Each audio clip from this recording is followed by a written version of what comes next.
The sound of sirens sliced through the quiet afternoon, sharp and jarring, like a blade tearing through calm water.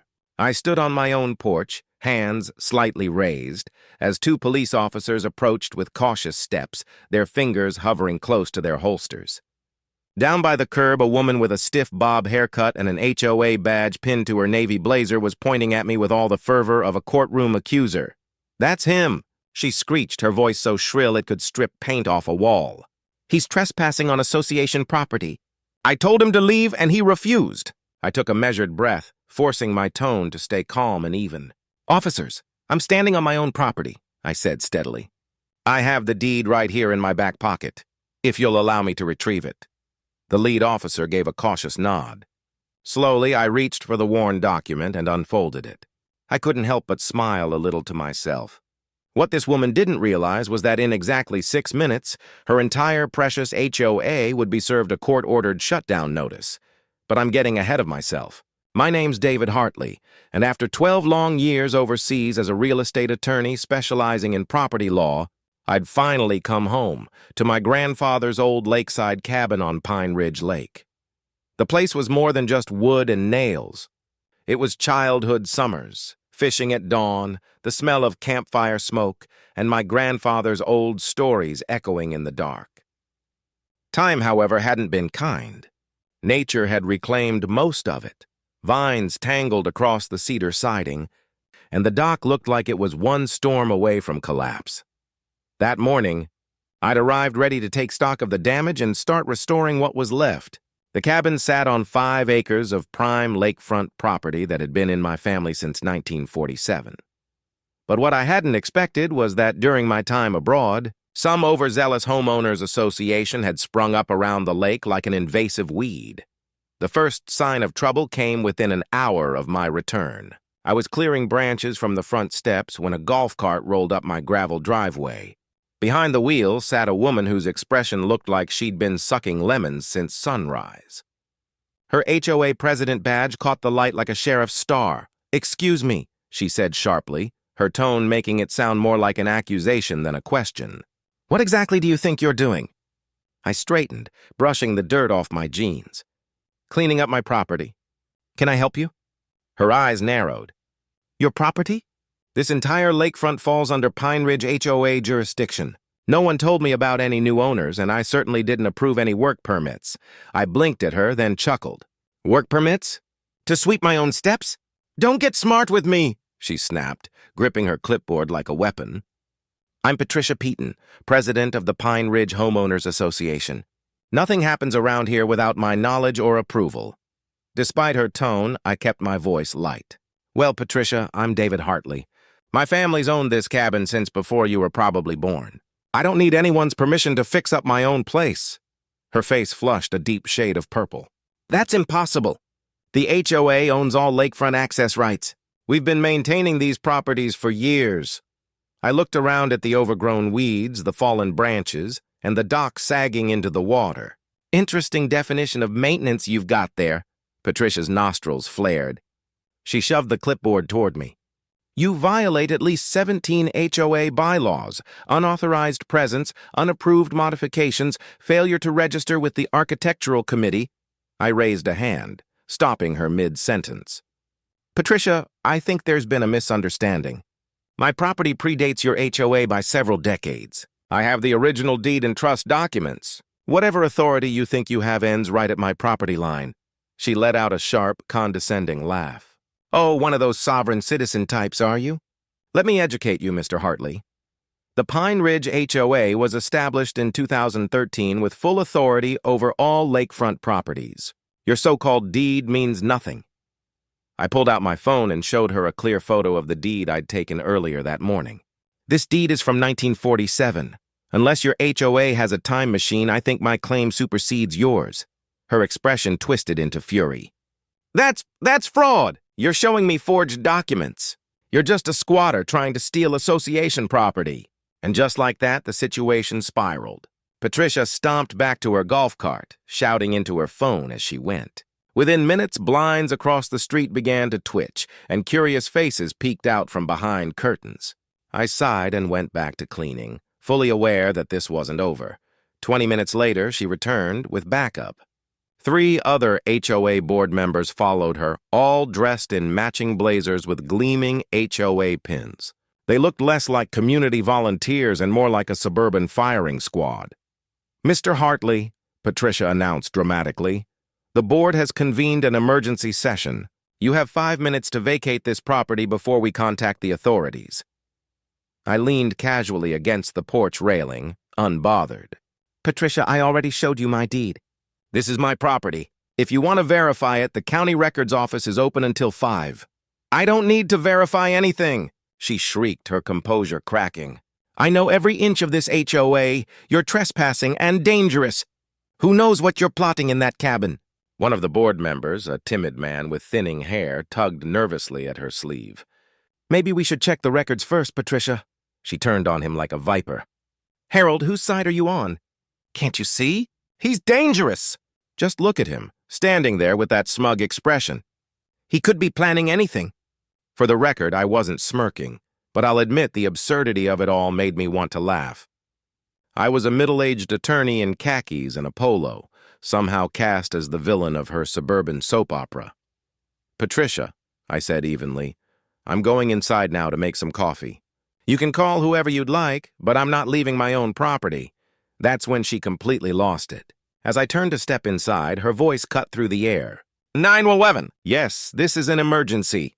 There's a dangerous man who broke into a house on Pine Ridge Lake. He's refusing to leave. He's making threats." I stopped at my door, exhaling in disbelief. Threats? The only thing I'd threatened was her ego. Still, I knew the police would take a report like that seriously. I went inside, grabbed my deed and supporting documents, and waited. 10 minutes later, the sirens arrived. 2 patrol cars pulled into my driveway, lights flashing, engines humming low. Patricia was practically vibrating with triumph as she pointed me out. "Officers, thank goodness you're here," she wailed. "This man broke into this cabin. He's been hostile and threatening. I fear for my safety and for our community." The lead officer, a composed woman with sharp eyes, stepped forward. Her badge read Officer Chen. "Sir," she said firmly, "I need you to step away from the door and keep your hands visible." I did exactly as told, my movements slow and deliberate. "Officer," I began calmly, "I understand you have to respond to the call, but I'm the legal owner of this property. I have documentation right here. He's lying!" Patricia shrieked again. "He showed me fake papers. He's a con artist." Officer Chen raised a hand, her voice steady and professional. "Ma'am, please, let's allow him to speak." And that's when things finally started to get interesting. "Ma'am, please step back and let us handle this," Officer Chen said firmly, gesturing for Patricia to move aside. Then she turned to me. "Sir, can you provide identification?" "Of course," I replied, handing over my driver's license and the folded deed. She examined both closely while her partner kept a careful eye on the situation. After a few moments, she spoke quietly into her radio, likely running my information. Minutes passed. Then she looked back at me. "Mr. Hartley," she said, "this deed appears to be legitimate and your record's clean. No warrants, no issues. Can you tell me what's going on here?" I explained everything calmly, the golf cart, the confrontation, the absurd claim that my grandfather's land somehow fell under HOA control. My tone stayed even, factual, while Patricia grew more and more agitated by the second. "This is ridiculous," she snapped. "I've been president of this HOA for 8 years. I know every homeowner in Pine Ridge. He's not one of them." Officer Chen turned toward her with polite professionalism. "Ma'am, do you have any documentation proving the HOA owns this particular property?" Patricia blinked, caught off guard. "Well, not on me," she stammered, fumbling with her clipboard. "But it's in our files." "Every lakefront property is part of the association." "That may be," Officer Chen said carefully. "But this deed predates your HOA by several decades. Unless you have official documentation showing transfer of ownership, Mr. Hartley appears to be within his rights." Patricia's face cycled from red to purple in disbelief. "This is preposterous. I want him arrested for trespassing." "Ma'am," Officer Chen's partner cut in, his voice cool and steady, "filing a false police report is a criminal offense. This man has proven ownership. If anyone's trespassing, it might be you." Patricia froze. Her mouth opened, then closed again without sound. That was my cue. While she sputtered in outrage, I reached into my pocket and pulled out my phone, dialing a number I'd had ready since the moment her golf cart came up the drive. "Tom," I said, "it's David Hartley. I'm at the cabin, and we've got an HOA here claiming jurisdiction over trust land. Remember that clause we discussed? Yeah, it's time to activate it." Patricia stopped mid-tirade, glaring at me. "Who are you calling? What are you doing?" I held up a finger, keeping my voice calm. "Yes, Tom, file the emergency injunction immediately, and make sure to include the fraud investigation request." I ended the call and slipped my phone back into my pocket, giving the officers a polite nod to the officers. Patricia stared at me like she was watching a grenade with the pin pulled. The board members behind her shifted uneasily. "Officers," I said pleasantly, "I'm sorry your time was wasted today. I assure you there won't be any more false reports about my property." Officer Chen nodded, professional but slightly amused. "We'll be filing a report about this false 911 call. Ma'am," she added, turning to Patricia, "I strongly suggest you refrain from harassing Mr. Hartley further." As the officers prepared to leave, Patricia's phone buzzed. Then Harold's phone buzzed. Then another. Within seconds, all 4 HOA board members were staring down at their screens, faces draining of color. What is this?" Harold whispered. Patricia's hands trembled as she read aloud. "Cease. Emergency injunction. Dissolution of charter. No, this can't be real." I checked my watch. 6 minutes. "Tom's getting faster," I said with a small smile. Patricia rounded on me, her voice climbing to glass-shattering pitch. "What did you do?" I leaned casually against the porch post, finally allowing the smirk she'd accused me of earlier. "What you and your HOA didn't realize, Patricia," I said evenly, "is that I'm not just another property owner. I'm a real estate attorney, specializing in property law and trust management. My grandfather didn't just own this cabin. He was one of the founders of the original Pine Ridge Land Trust established in 1947. Patricia's jaw dropped. "The what?" "That trust," I continued, "contains very specific clauses about land use, development, and, interestingly enough, association formation. Any HOA claiming jurisdiction over trust properties without proper approval is automatically null and void." The blood drained from her face. "But the part I find most fascinating," I added with a grin, "is the fraud clause." Fraud?" Harold squeaked. "Oh, yes," I said cheerfully. "See, I stopped by the county records office this morning. Imagine my surprise when I discovered that your HOA has been collecting dues and issuing fines on properties it doesn't legally control. Turns out about 60% of your so-called jurisdiction overlaps with trust land." Patricia's phone rang again. She answered, voice shaking. "Hello? What?" No, that's impossible. We can't be shut down. I'm the president." "What do you mean the city is investigating? An audit? Criminal charges?" Her voice trailed off into stunned silence. The other board members instinctively stepped away from her as if she might explode. "It seems," I said conversationally to the group, "that claiming ownership of property you don't legally control, collecting money under false pretenses, and filing fraudulent documents with the city, well, that tends to get people's attention." Within the hour, the neighborhood was buzzing. Word spread faster than wildfire. Homeowners came pouring out of their houses, waving their phones, reading the same emergency notices. The Pine Ridge HOA was finished, completely and permanently. The scene was almost festive.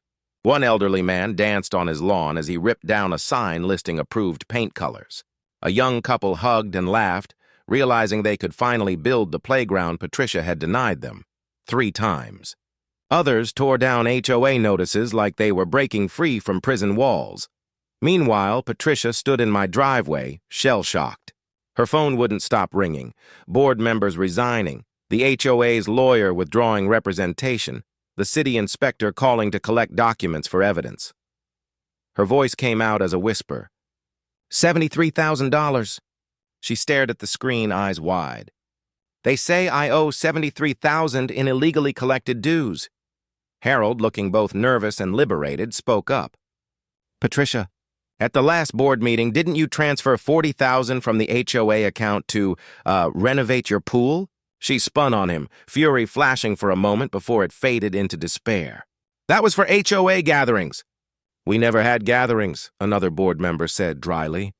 You told us the pool was the unofficial headquarters, but it's on your personal property. The city inspector, who had arrived by then, scribbled something in his notebook. Embezzlement charges, too, he said matter-of-factly. Ma'am, you'll need to come with me to answer a few questions. Patricia's shoulders slumped. The polished, commanding HOA president was gone, replaced by someone small and defeated.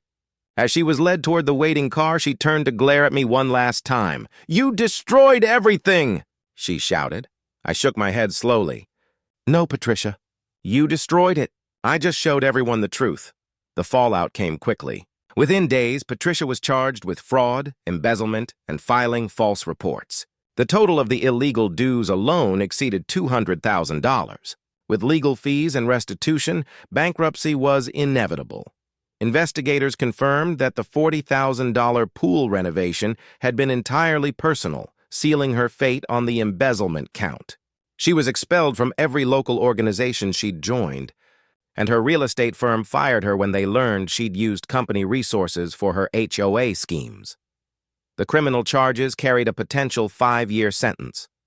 When she stood before the judge for arraignment, pale and trembling, he read the charges aloud. Fraud, embezzlement, false reporting, and abuse of authority, and right there in open court, the infamous Patricia Peaton, queen of the HOA, fainted dead away. Her perfect bob finally out of place, paramedics revived her with smelling salts as the courtroom watched in silence. For the first time, Pine Ridge Lake was finally, truly free.